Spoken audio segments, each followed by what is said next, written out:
काजल, सर, तुम एक नंबर की इडियट और डफर हो। तुमने हमारे चैनल का नाम एकदम मिट्टी में मिला दिया है।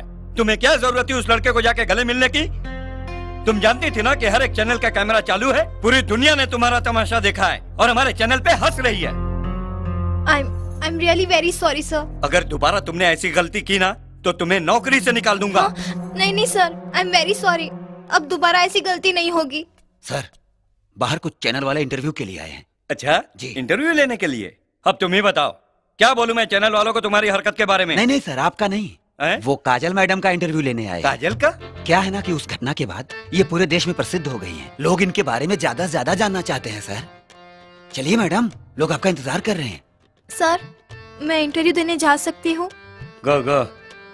चलिए। हाय। बैठिए। अच्छा मैडम बताइए कौन था? अरे प्लीज प्लीज प्लीज, आप सब एक एक करके सवाल करिए। मैडम वो कौन था जिससे सबके सामने खुलेआम आप गले लग गई? क्या वो आपका बॉयफ्रेंड है? हाँ, वो मेरा बॉयफ्रेंड है। काजल जी, आखिर वो करता क्या है? चोर है। क्या चोर? हाँ, वो चोर है। उसने मेरा दिल जो चुराया है।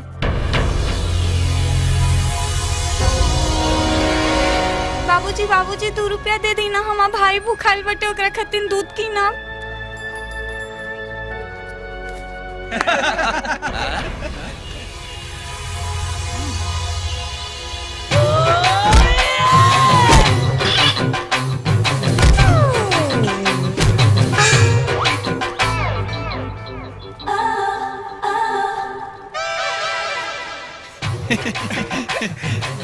ये देख।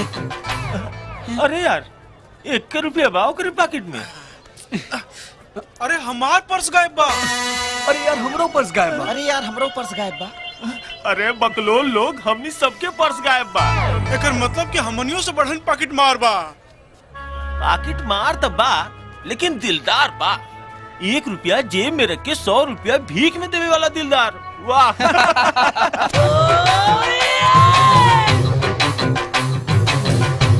तू राजा हुआ ना? हाँ, लेकिन तू क्या हो? हमार छोड़ा ना, वो दिन टीवी पे हम तार फाइट देख के फैन हो गई। अच्छा? हाँ, और सन फाइट तो कोनो हीरो भी ना कर सकेला। हाँ, ही बात था। अरे वो तो कुछ ना रहे, हम तो ओकरो से जोर से मारे नहीं। बाकी एक बात बा, तू जितना सुंदर बाड़ू, ओकरो से सुंदर बतियावत आरू। हवा आराम से बैठ के बात करेंगे।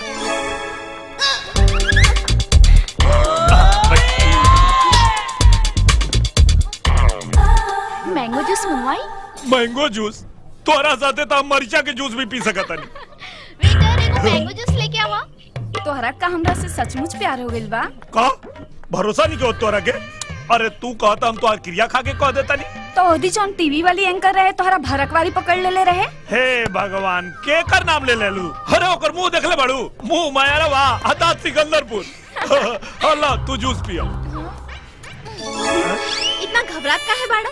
अरे यार, जब दोगो लड़के साथे बैठल होके सन तो जूस के स्वाद और बढ़ जाला। तू है हो ना टीवी वाली एंकर? हाँ रे, हम तो हुए हैं, लेकिन देखे हुए हम। तू तो चुप रहा, तोरा के तो हम बाद में बताए। अरे सुनो, क्या कर दारू? तू तो चुप रहा, तू तो हमसे बातें मत करा।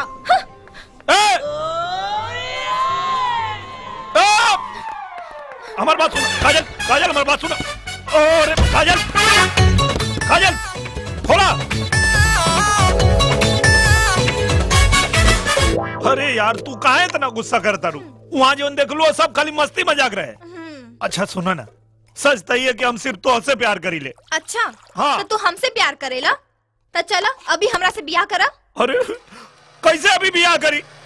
अपन खर्चा तो उठाए नहीं की पावत, ब्याह कर ले तो तुम्हारा खर्चा कहाँ से उठाए? तू हमसे ब्याह तो करा, तोहरा साथे हम चटनी भात खा के भी खुश रहो। का बोलती बंद हो गई? हमके मालूम बात, तू हमसे प्यार ना करेला। अरे हम तोरे से प्यार करी ले, हम कैसे तो के यकीन दिलाई? अच्छा, तू लड़की सिखात रहा है ना कि तोरा खातिर हम मिर्ची के जूस भी पी ले।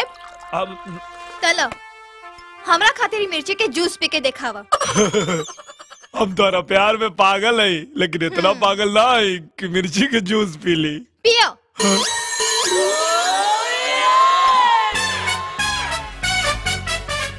अरे माई,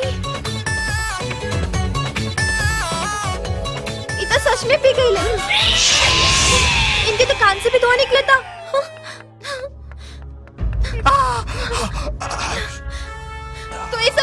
करेला। तो के पता बाना तोहरा ये सब कैला से हमके कितना तकलीफ होला। राजा तोहरे सिवा हमारे दुनिया में केहू नहीं खे। अरे पागल, तोरा सिवा हमार के भाई दुनिया में। कब करेंगे भाभी? राजा